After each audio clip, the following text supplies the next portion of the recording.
Hi guys, my name is Cecilia and welcome back to my channel. I'm trying a new setup because the one I was using, you could really see a lot of my blue light filters if you check my last video out. And I was thinking that this one was gonna just look a little better and like less annoying. Let me know in the comments if you think that as well. Also, I have my microwave right behind me and I'm using it as a viewfinder so I see if I actually look good, and I do, so we're gonna go with it. But today I wanted to bring you guys my top 10 favorite books of all time. These 10 books that I have on my list, I am thoroughly in love with. Some of them are my favorite books of all time. Well, they're all my favorite books of all time. And I wanted to like show you guys. So I do have a few honorable mentions before we start. I'm going to like pop up the pictures right over here.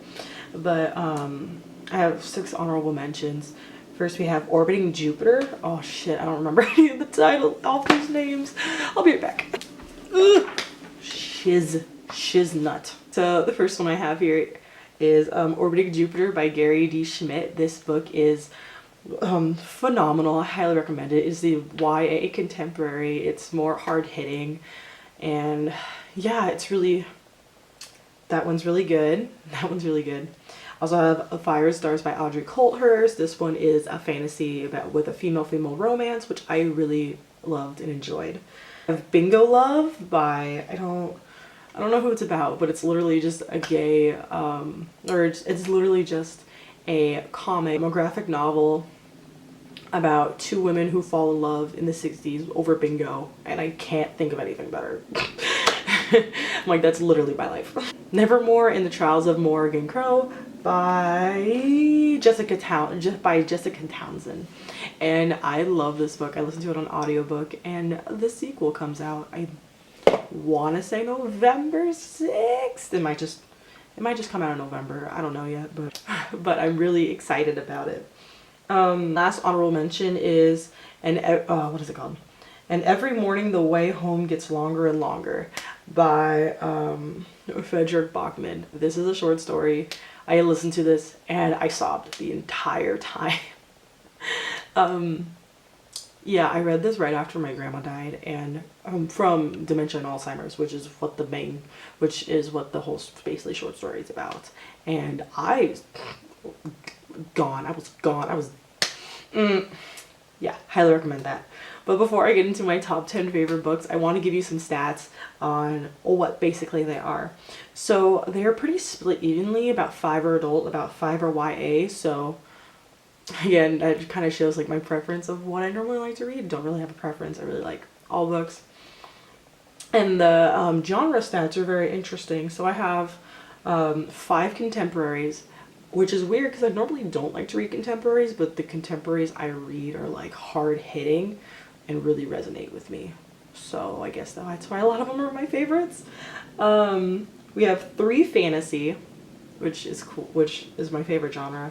1 sci-fi and 1 nonfiction. It's a very mixed bag. So let's get into my favorite books. So I'm going to go from reverse order. So my number 10 favorite book is The Hitchhiker's Guide to the Galaxy by Douglas Adams. This is the ultimate edition with, I think it has all 5 books in it. Yeah, it has basically all of the books in it. But I read The Hitchhiker's Guide to the Galaxy during the summer and I fell in love with it. This is a story about, let me just read you the back, because the back of like for the first book just perfectly encapsulates what it is. So it says, seconds before the Earth is demolished for a galactic freeway, Arthur Dent is sent by Ford Perfect, a researcher for the Revised Guide. Together they stick out their thumbs to the stars and begin a wild journey through time and space. So I think that's perfect. I have a bookmark in here just to tell myself to get to the next book, which I haven't gotten to yet. Hopefully I will get to that very soon. But yeah, this is a wonderful book. It's really funny and it's also really short. And this edition is 150 pages, but it does have like big lettering. So yeah, but I do highly recommend that it's sci-fi, but I feel like it's more like an easier sci-fi for people to get into. And it's really funny, really like, it's just great. Just go read it. Just go read it. All right, number 9, we have a classic actually. So it's like contemporary classic. I listen under contemporary, but it's a classic. And we have The Outsiders by S.E. Hinton. This book I read 8th grade, 7th or 8th grade, and I fell in love with it. I love this book. If you don't know what the premises is, it's about Pony Boy, and he is a greaser, and there's just some different stuff that happens with different like gangs and stuff. It takes place in the 1950s, and I highly recommend it. It is why people consider it as one of the first like mainstream YA novels, and I really resonated with it. I really enjoyed it. I don't have a physical copy because my other copy got damaged, but I really want to get like the nice 50th anniversary edition. And just such a good book, such a good book. I highly recommend. I probably should stop saying highly recommend because of course they're my favorites, so of course I highly recommend them, but whatever. So my 8th book is actually my nonfiction, and it is I Am Malala by Malala Yousafzai. Going with it. But this is her autobiography. She wrote this book, and it really talks about her life and her struggle and what she has been through, about her just wanting to get an education, and her basically encounter with the Taliban, and basically everything and where she is to this point. This book came out a few years ago, so of course things are probably updated, but I think it was really interesting and really put a new perspective on everything I thought about the issue. I wasn't really knowledgeable about it. I just remember hearing about her, but it was available as an audiobook at my library, and so I checked it out, and it was phenomenal. I do really recommend the audiobook. She doesn't narrate the audiobook, but she does narrate, I believe, the prologue, which was nice as well, but it was just a really good book, and y'all should check it out. Alright, but my 7th book, kind of not similar, but like it takes place in the same general region, is The Kite Runner by Khaled Hosseini. This book I read for my life and wartime English class in college last year. Yeah, I read it last year. No, 2 years ago. I read it my freshman year, which was last year. Oh. So, but I read The Kite Runner by Khaled Hosseini. This book is phenomenal. I just repurchased this. Ooh, my thing's falling. I just repurchased this book, and I find it fantastic. This is a very powerful story. Character, he lives in,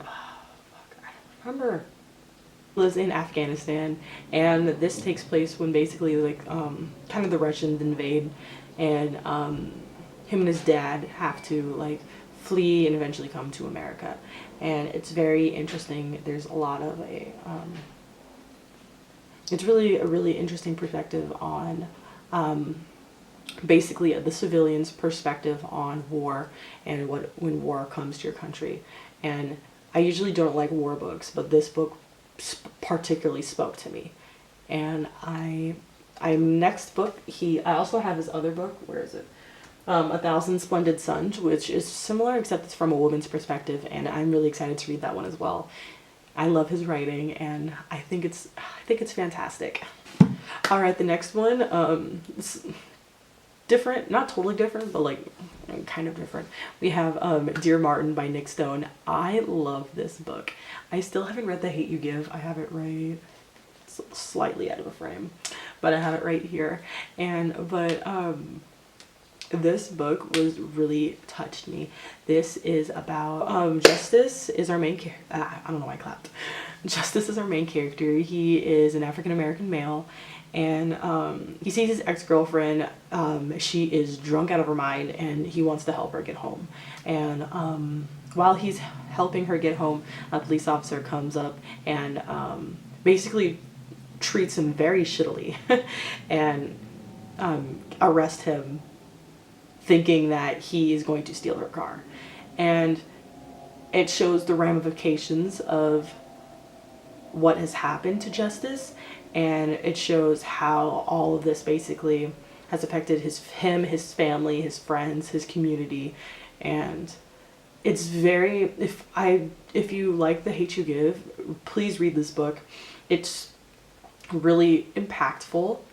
Again, I haven't read The Hate U Give yet, but this book is so good. It tackles similar topic lines, but I feel like it's more powerful because it is from the perspective of a male who is targeted more than an African American female.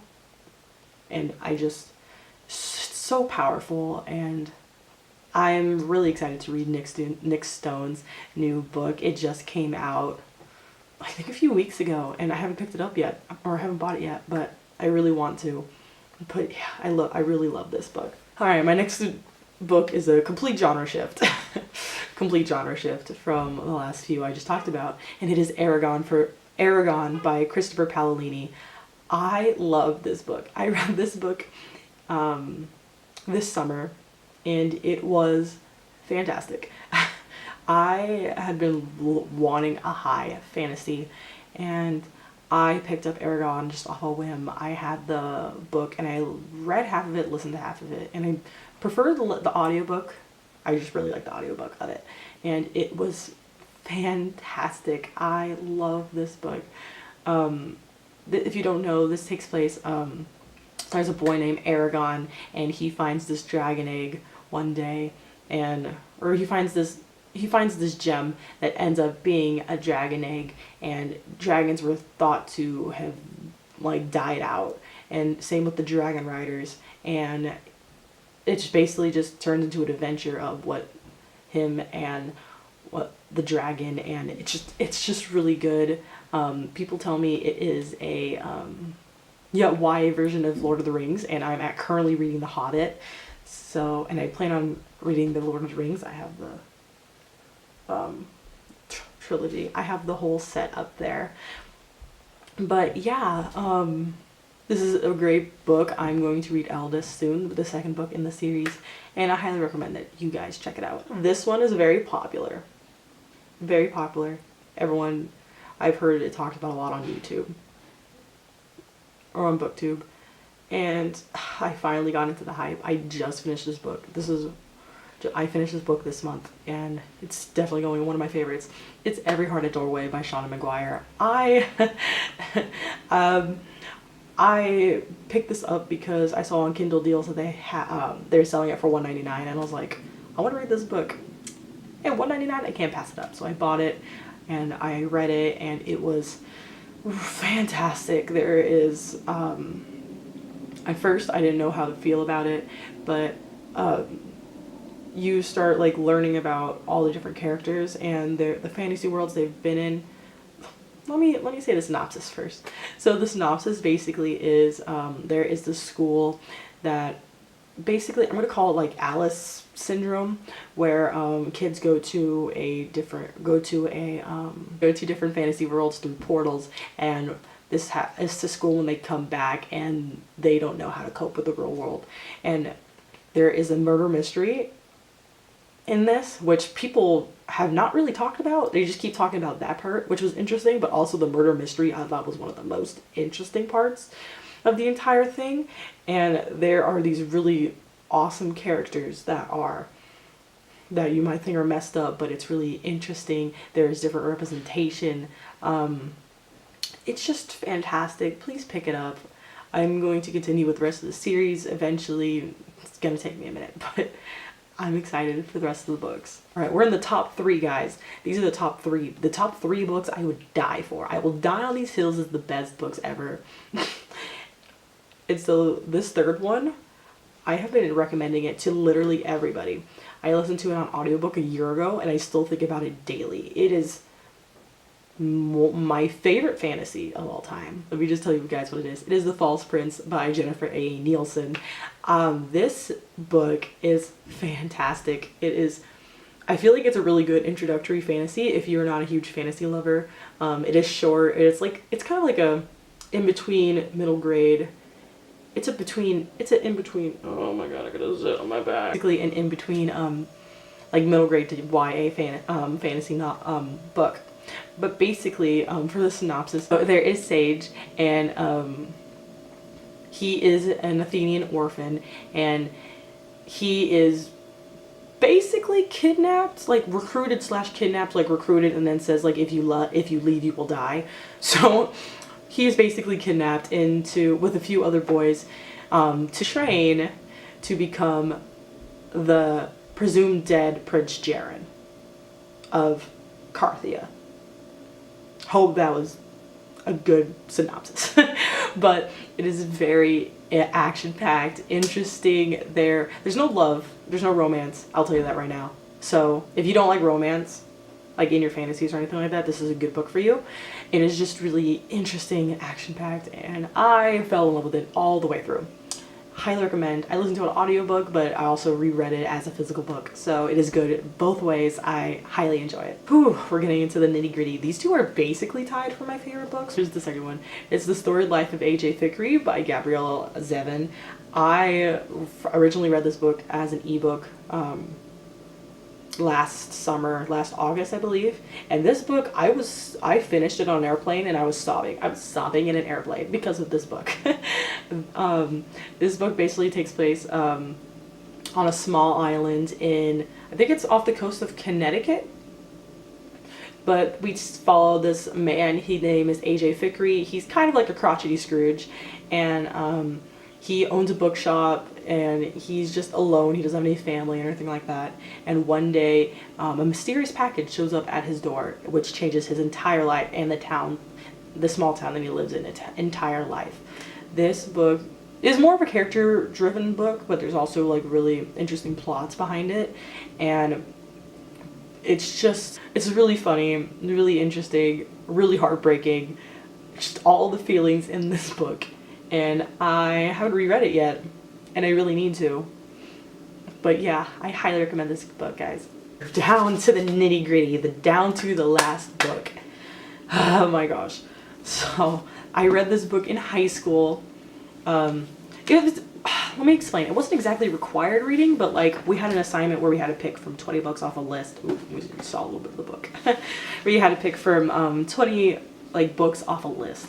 And basically you and that group picked that book, read that book, and then did like a report basically on that book. Like a group project about that book and its themes. And so the book my group chose became my favorite book of all time at the moment. And it is A Tale for a Time Being by Ruth Ozeki. This book, this slight chunker, it's like 400 pages, but that's long for like a contemporary. This book is so good, and not enough people talk about it.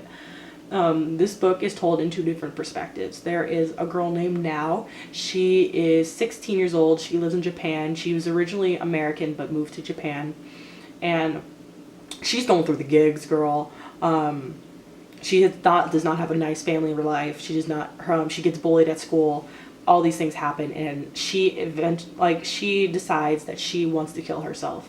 But first she wants to write down I think it's her grandma or her great-grandma. Her great-grandmother's legacy. Her great-grandma is 104 years old, a Zen Buddhist in Japan, and she wants to record her legacy, basically. And that's the first perspective. The second perspective is a woman named Ruth. My leg fell asleep. A woman named Ruth, and she lives in British Columbia, in a small town in British Columbia, and one day she's walking on the beach and she finds this Hello Kitty lunchbox. And inside the Hello Kitty's lunchbox is Nao's journal. And basically she starts reading the journal and trying to find out where Nao is she still alive, what's going on. And this book was talked about some tough things. Trigger warning for suicidal thoughts, stuff like that. But this book is really interesting. It tackles a lot of different topics. It is heartbreaking. I did cry while reading this.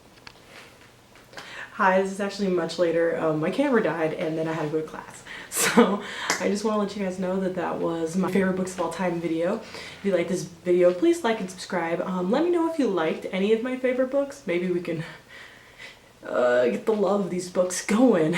And let me know if you want to check out any of the books that I recommended today. But that's it for today. I'll see you guys in another video. Goodbye!